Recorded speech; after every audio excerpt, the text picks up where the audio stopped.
And thank you for joining us today. Before we begin, I would like to note that this session is being recorded as part of our exhibition archive and will be published on our YouTube channel.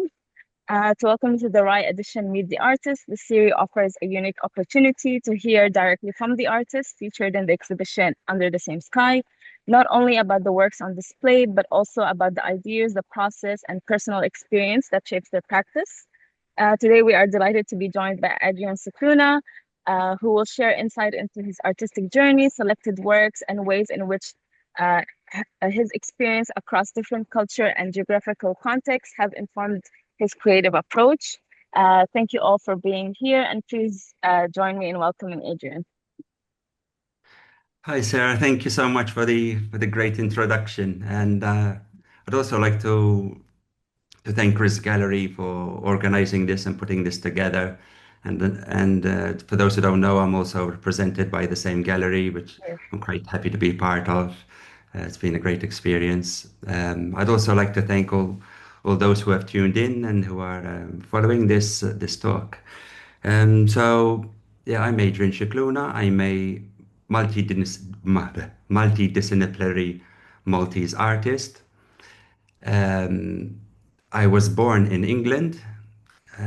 I spent my whole childhood in England as well. Then my parents decided that they wanted to move back to Malta, so we did that. Eventually, I had my own family, and 6 years ago, I moved. Me and my family, we moved to the UAE, Abu Dhabi. So yeah, then, but before I became an artist, I actually started in industrial electronics. I was very much interested in systems, and that may be why I'm. It kind of influenced the way, my main core interest, and also as a kid, um, when I was in England, like I only knew English as a language. I just had one first language, and but we had a lot of family, the extended family. They would come to They would come to our place in England, and everybody would be speaking in Maltese, and I would just follow the behavior, really fascinated by the way they would talk, and I guess that got me into observing behavior and being interested in human behavior, I guess, from a very young age. Um, yeah, so after industrial electronics, I started my BEd. I did my first degree in art education, and I spent a couple of years working on two bodies of work. And off the back of that, I was awarded a scholarship into a university in London. I was accepted into the University of the Arts London, Wimbledon College of Art. And yeah, I've been an artist for since then. I've been an artist for around 20 years. I've exhibited in many countries, in Paris at the UNESCO headquarters, in China at the Sichuan Art Museum, in in Germany and in London and Singapore, in Japan in the National Exhibition Space. So many places. So all this kind of, even these experiences kind of influenced my practice. Um, I'll be talking about how my work has evolved over time, over these slides, and you'll notice that at first glance you may see that the work seems to change. Seems a bit different from one body of work to the other, but it always goes back to the main core interest, and that is of constructed systems shaping our human behavior, our perception and agency. And by systems, I mean, I'm interested in technological systems, in urban systems, in spatial systems, which I'll expand a bit upon later on. Within spatial systems like memory and how we connect spaces with memory and movement and these kind of things. So I'll just get started here. So this is from my first body of work straight after my my first degree. This is part of one of the bodies of work. I was looking at construction materials, and the building industry, and how the relationship between the building industry and human behavior, but also the society within those developments, as the landscape changed, how human behavior kind of changes and adapts. So here I'm not so much interested in nature versus the material fabric, but it's more kind of seeing how they are correlated. So here we have this is actually a Maltese bonsai. I used to grow a lot of bonsais many years ago, and it's framed within breeze blocks. It's paved with breeze blocks, and I was thinking of, life being restricted, being framed within a space, being organized, um, and being at the same time being an integral part of the environment. And that's how I was looking at humanity as well. So here I started expanding, thinking about the economical systems, and how that system makes us grow organically. We're looking at different, these are wall pieces. Well, one's a wall and one is a corner. And I was using construction materials throughout these two bodies of work. I was using concrete, stainless steel, welding steel together, making forms out of concrete and painting. And you'll see more materials as well, but I use glass, mirror, all these construction materials to be part of the visual language of what I was trying to work on. Yeah, and so these are kind of, I was seeing them as clusters from an early stage. I was already thinking about clusters within society, and kind of how they grow according to the economy and personal interest. This is part of one of the clusters. So these are wall pieces, but I also made uh, sculptures that were on the floor, and they were really big and heavy, and the audience would need to move around them. So they become the audience almost becomes part of the work as well, because it's also talking about their behavior within that space. They have to move around. The sculptures themselves create their own space, and you have to move around them. They create a certain flow. Another wall piece. I was thinking about smaller buildings being torn down, and new high rises being built. Here, I started thinking about memory, like memory found within a building. When a building is torn down, I don't know if you've ever noticed, but you'd have the markings of, say, the bathroom, the drainage pipes, or where the furniture used to be. It kind of leaves this ghostly mark on the wall, like the walls themselves have their own stories. So this would be the basement. Yeah. And this is the second exhibition. So these were back to back. Yeah, and I was thinking more about the building industry itself. Again, I'm using construction materials. You see the breeze blocks again. I was using those black dots are actually, it's a tar that's used in Malta to be part of the membrane for the roofs, to isolate the roofs from the rain. And yeah, I use construction paint. And on the other side, we see three chess pieces, and those are the dynamics of the urban landscape. There's the king was private sector, the church as the bishop, and the rook as the state. So between them, they form this dynamic with the urban landscape. And the dice was about speculation and chance, opportunity, and investment. So yeah, they were on a lawn, an artificial lawn. More pieces. So these were a bit interactive as well. One could pick them up and turn them around. Both the one on the left and the one on the right. They're kind of one could become the person who decides and makes the decisions. So I was thinking about agency as well. like where we position ourselves within this system. And this was yeah, the construction man, like the modern man. He's made out of stainless steel on a steel I-beam. It's all welded together. Yeah, with this got the construct concrete in the middle. And then after this, I went to London.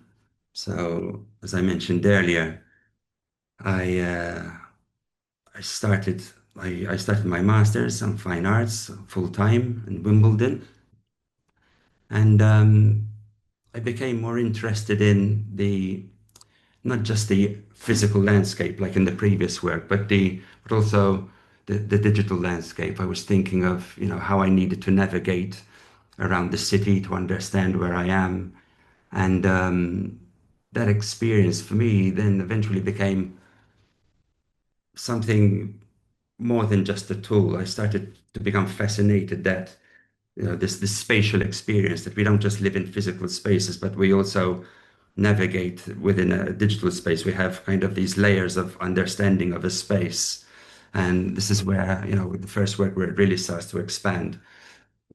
So from this digital piece, I made this physical sculpture, and I'd take it all around Wimbledon, and I'll be going from one place to the other and documenting it in various spaces over time. So it's me taking photos of people taking photos with the with the Google man. It's kind of a bit candid and surveillance almost. And then I plotted a Google map. I uploaded all the images and created a map of where the Google man has been. So it created a loop. Yeah, it went from this digital piece, the digital understanding of the map to the physical sculpture and back into the digital world. And that was my way of exploring these two landscapes. So after that, after I finished my master's, I started having more exhibitions. I went to, I was back and forth. I was with a couple of galleries in London, one in East and one in West London. I also had exhibitions in other countries. And so I was back and forth between my studio practice in Malta and to all these spaces, like literally at least every month I would be going somewhere with some exhibition. And I started to expand on the previous idea of the Google man, where it's a, a particular space isn't just about that one space, but it's there's these memories of the other places, and as you're looking on your screen to see where you're going next, and creating a landscape out of all these places at the same time. So what I was doing was every place I would go, like during the exhibition, I would already be creating more material for my next canvas. So wherever I would go, I would take digital images of places that where I would be, and then those digital images would go. I'd render them on Photoshop, then continue working on them, and then transfer them onto canvas, so giving them a physical presence once again. So it's this loop of both worlds coming together on canvas. And here we're seeing London, we're seeing parts of where I used to live in Imtarfa in Malta, and that's my son there with his armbands heading for London. So here are some more images. There's always this lone figure in this body of work where he's a silhouette, so the figure is both absent and present at the same time. Yeah, so like you wouldn't be in all these, literally in all these places, but at the same time, but yet, they are there within memory, within your psyche. So there's this play of what is within a space. A few more here.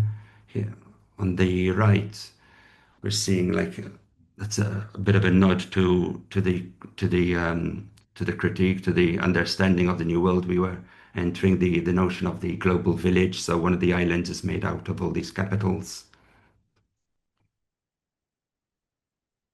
And here you've got on the left, I was thinking of people in different spaces, yet they're on the same canvas. So yeah, so this work went on for a few years, and then I felt that I really needed to spend more time in the studio, like finding myself again, because I started to feel I started to have new concerns and things that I really wanted to expand on in this area. I was started to become really interested in the digital spaces because like every time I'd go back to Malta, I'd see my kids spending more and more time on their devices, and it kind of became a thing, and I became really interested in this other space. So so I was thinking of like the landscape becoming more like an accumulation of images and patterns and streams, and it's almost like a data stream like made up of an accumulation of memories and and everything we experience. And again, instead of the figure, there's in the lower half you've got this this simpler image where there's just the chair. This is where we see the chair first in my work. And again, it's about absence and presence. It's it's an empty chair, but you still feel that there's this element of presence. And I was thinking of how I could connect the self to data and to this digital landscape. So you have this shape that repeats in both the lower and the upper half, and kind of this element of it's not an actual it's not I'm not trying to copy technology, but it's kind of off the back of that when you think of um, impressionists who used the camera in such a way that gave them a new perception. And I guess this is what this work and the previous work does. You start to perceive the world very differently with new technologies. And so, yeah, that's how I was thinking about this, the absence and presence and the person who's connecting to the spaces.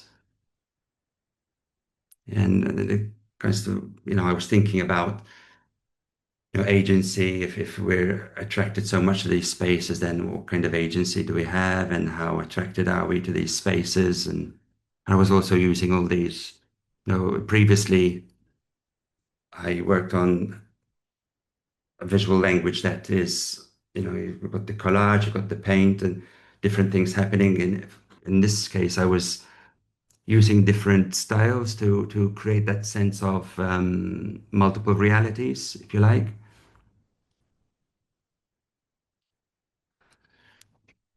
So then with this work, I was thinking more about the actual spaces themselves. So there's the screen as in the previous work, but there's also like an actual space, what this space, how the space may be charged from learned memories, what has happened within the space over years, over decades, over centuries. Uh, we had purchased around the same time a 500-year-old property, and within the walls, the walls themselves speak a lot. You find a lot of evidence of different periods of time. It was a building built by the Knights of St. John, but even though it was 500 years old, its pediments were, was was made out by the Arabs, so it was even earlier. So got all this history. And one day I was cleaning like the top part, and I found on the wall as I was cleaning the wall an inscription of 1941. I thought it's only 1941, like 500 years. What's that? But then I thought actually this is during World War II. So I started thinking about these spaces, like in this actual where I'm standing right now. It must have been quite a fearful time, quite a quite a moment. Yeah. So I started thinking about the same space having all this multiple histories and a space connecting to different memories. And so that's what we have here. We have like this element of fear and utopia and dystopia kind of at the same time within the same space. And that chair represents the person or different people over time within that same space. So here I was really building on spatial systems, thinking about how memory connects and how emotions and feelings charge a specific space anywhere we are. And this is within the basement. Yeah, you find lots of stories within the basement, on the walls, on the floors, on the memorabilia. And then with this work, I started thinking about how those started to lean more into systems in the sense like doorways and picture frames became like portals into other spaces. So it kind of connects a flow from one space to the other. And, I was thinking of when you'd be walking down an old city, let's say in London or Malta or wherever, and from the different areas have this different feeling about them. You enter a building and you're kind of transported into a different space, a different era, a different kind of feel, and how it affects our perceptions and our how we behave within such a space. There's another one. And then I started working on this new work. So it's less about the butterflies and more about human behavior, actually.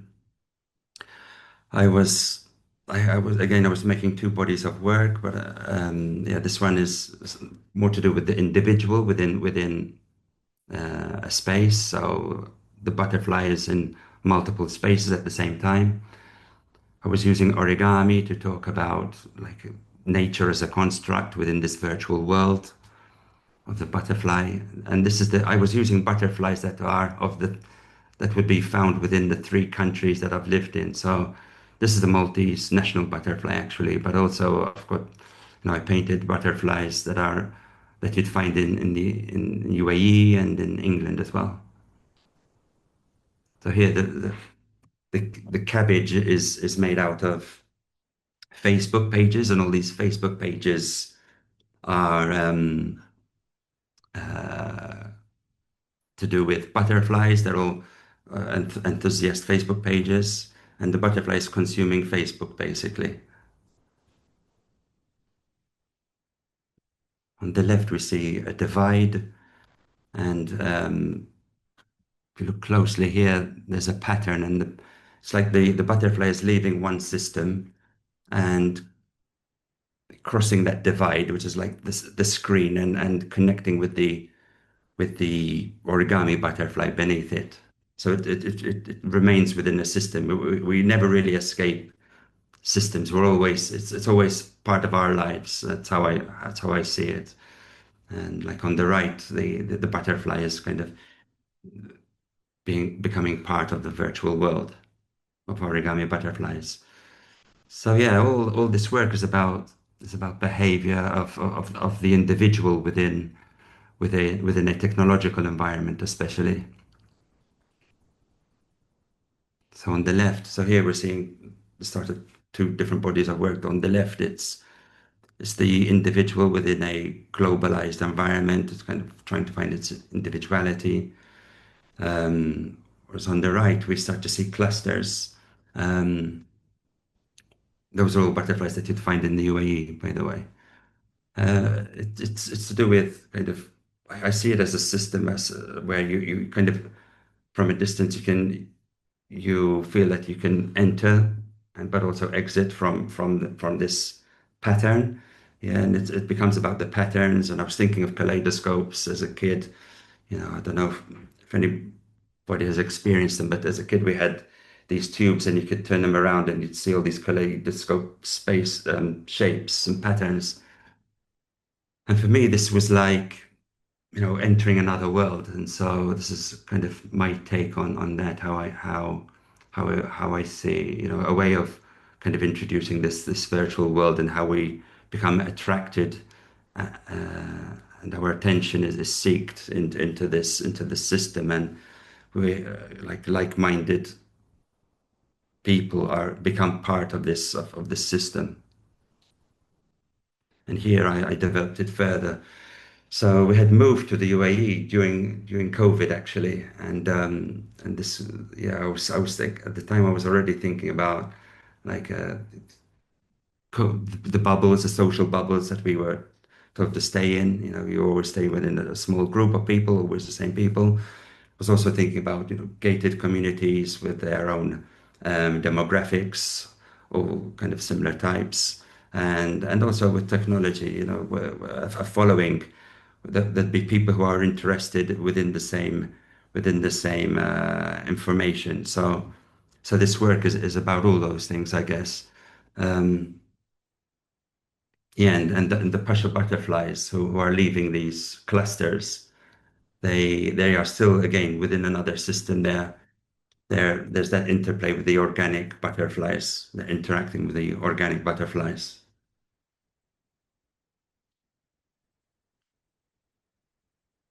So this brings us to date. This work, I think it really starts to bring together all the other bodies of work. This one is being shown right now. Actually, it's at the Sharjah Art Museum, organized by the Emirates Fine Arts Society. And again, you can see this idea of clusters. Yeah, and I was thinking of different zones within a city. Here in Abu Dhabi, you'd have Sadiyat, you'd have Reem, you'd have Musaffa, and all these different areas, and they all have their own different energies. And so that's how I was seeing these clusters, and they kind of, they interact with each other almost. Yeah, they're one, but they've also got their own identities, and each one has its own memory, its own trace. Because I've been seeing cities as not a neutral space. It's somewhere where we leave our own memory traces, our own human traces, but it's also somewhere where the city leaves memories in us, yeah, and through our behavior, we create more memories and our experiences. It all becomes part of this psychological field and this memory map that we created that I've been thinking all along ever since the Google Maps. I've been thinking of all these layers of how trying to develop and evolve this idea of how we perceive the world in multiple uh, dimensions. Um, so here's a close up of part of it. Yeah. So again, with the city, if we look at the bottom part here, there's you've got a bit of a pavement where pedestrians are permitted to commute, to walk by, and but at the same time we would leave our own traces. We'd find a shortcut through the grass, and that becomes like a memory. The way we walk through the city.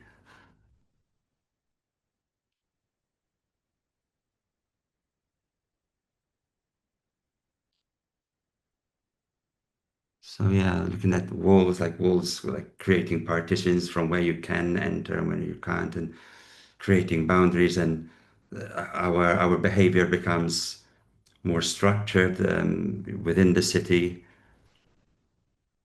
It causes it creates a certain movement and flow. And here this is the work that I have at Riz Gallery right now, and this is a development of the one that I have in Sharjah. It's a whole installation, and it's an oil painting. There's a on the left there's a on the right there's a mixed media piece, and in the middle there's an object. And again we have the chair, and also like even with these ones, like again, I was thinking of Google Maps and how images kind of pop up. So there's that kind of aesthetic, but at the same time, it's a memory.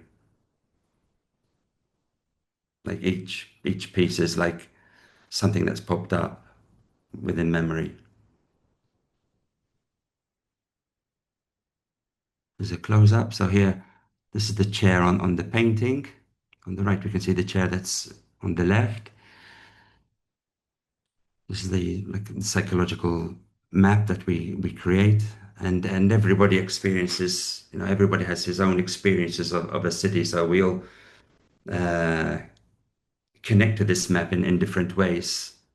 We all have our own experiences of a city. The mixed media piece was quite important as well because it continues that dialogue that I had started quite a few years ago when I was back and forth between Malta and London. And what this does is it's connecting the object in the installation, because I took a photo of that. It becomes a memory. It's a digital image, and I transfer it back into a physical space, and yeah, it connects. And then I painted it on the psychological map, so to speak. So you've got this chair from one medium to the other, and for me that's like living from one place to the other. For me, like between England, Malta, and the UAE, and it creates this kind of, in my mind, like this story, this narrative, and it's the chair is wrapped, so it's protected and it's restricted, but at the same time it's ready to be transported to the next place or being brought to this new place. So it's kind of in transience, it's in between places, but at the same time it's on a pedestal. So there's this kind of question whether it's if things will be permanent or transient within a city. So yeah, that's the work, and yeah, as you can see, the work is always about human behavior and how it shapes our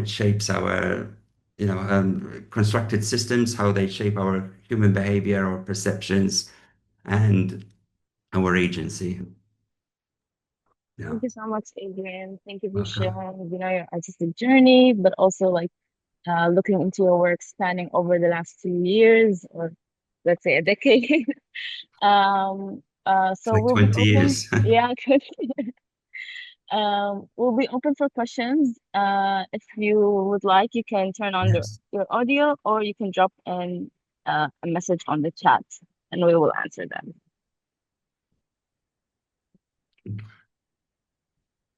Mm,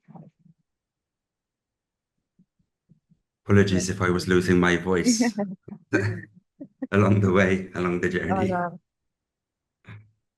Maybe I can ask, and then we'll let Sure. the other. One of the questions I've had actually in the back of my head is, um, so looking into your works, spanning from the beginning till the present, from the beginning till the present, there's a lot of like material use within your works, quite a lot of installations, and then you see this like shift into, paintings. So if you could explain like that shift, and why have you moved from this part of your practice to, you know, continuing the painting part? Yeah, yeah. It's a very good question, actually. Um, so earlier on, I was like, apart from the physical presence of structures, of sculptures and installations where one could move around. But I was also interested in, as I mentioned, like the digital space and this kind of this spatial experience.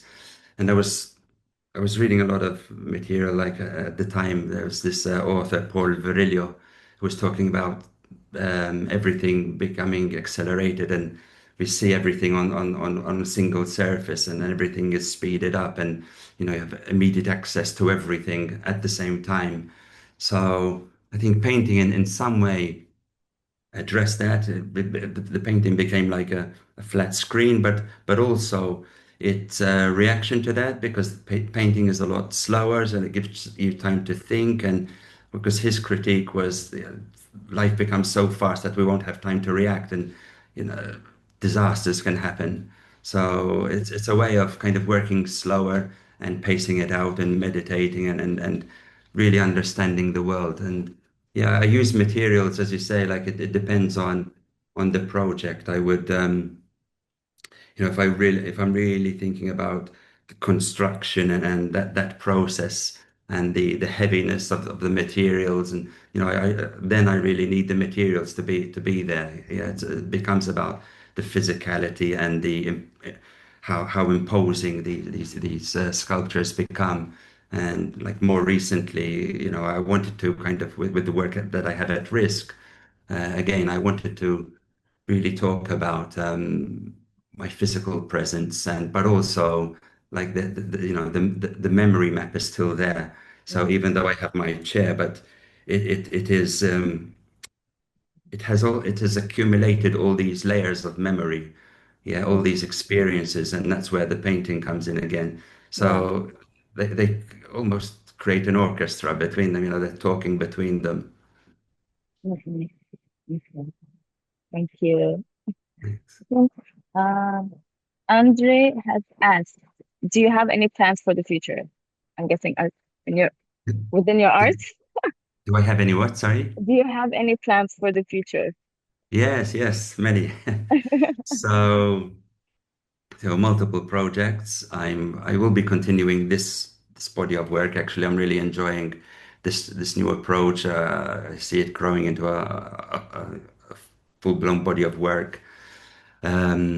Yeah, kind of continuing to develop different areas because I tend to see even a body of work as chapters. Yeah, so if I have like say 10 paintings, like each one will be saying something slightly different. Yeah, Mhm, there'll be like a smaller story within the bigger picture that repeats. So I'm also working on a graphic novel as well, which I've been mhm, shelving a number of times. Because yeah, I actually started the graphic novel during COVID. It was a lifeline for me actually because we had just relocated to the UAE during COVID, and I didn't know anybody. Galleries weren't really opening. I felt very much alone, and I started reaching out to friends and to previous collaborators, and yeah, I had started this new journey on this graphic novel, which I will be picking up again once, but kind of trying to fit it in with the other projects. And then there are other bodies of work that I have in mind that will become part of this um, bigger world, if you like. I see everything kind of coming together. I am a bit of a scatterbrain, I admit, but when you see it after some time and from a distance, you can see how everything kind of connects together, and it's all the work is always, even the graphic novel, it's all about like constructed systems and those systems, what they say about our behavior, our agency, our perceptions, and all that, and this sense of free will. How free are we if we are always within some systems? But it is, it is what it is. We are made out of systems, and yet, you know, we are surrounded by systems as well, and it's all kind of systems inside and out. mhm. Um, I hope that answers your question. mm, um, Miguel has asked, thanks for the talk. I wonder what is your take on AI? AI. So, well, it's some work that I will be looking at in the future as well. I will be making, I can't really reveal too much, but I will be working on something along those lines as well. AI as a critique.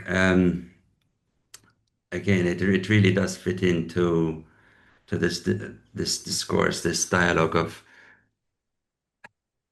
how human behavior and where AI fits in within our soul, like the way we reason for ourselves, and how much will we reason for ourselves if we become more and more comfortable with it, kind of doing everything for us. I think it's a real, I think it can be an amazing tool. Like I'll go back to the Impressionists, like the camera at first, artists thought that they were gonna lose their work because nobody wanted portraits anymore, and yet it created very new perceptions. And so, yeah, I think AI will do very much. the same thing for sure. But I think it is important to have that, to always have that critical mind and critical thinking in every single new technology, and to keep, yeah, on top of things, and see it as a tool and not as something that takes over. Okay. Um, Anyone has any more questions? Okay, I guess that. Well, thank you so much, Adrian. Thank Thank you for you. taking the time and creating this lovely presentation and Thank you so much. getting to know about your practice. And thank Yeah. you everyone who has If there are joined. any other questions, you can direct message me if they like. Yeah. No problem. Mhm. Okay. Okay. Thank you. Thank you. Bye bye. Bye bye.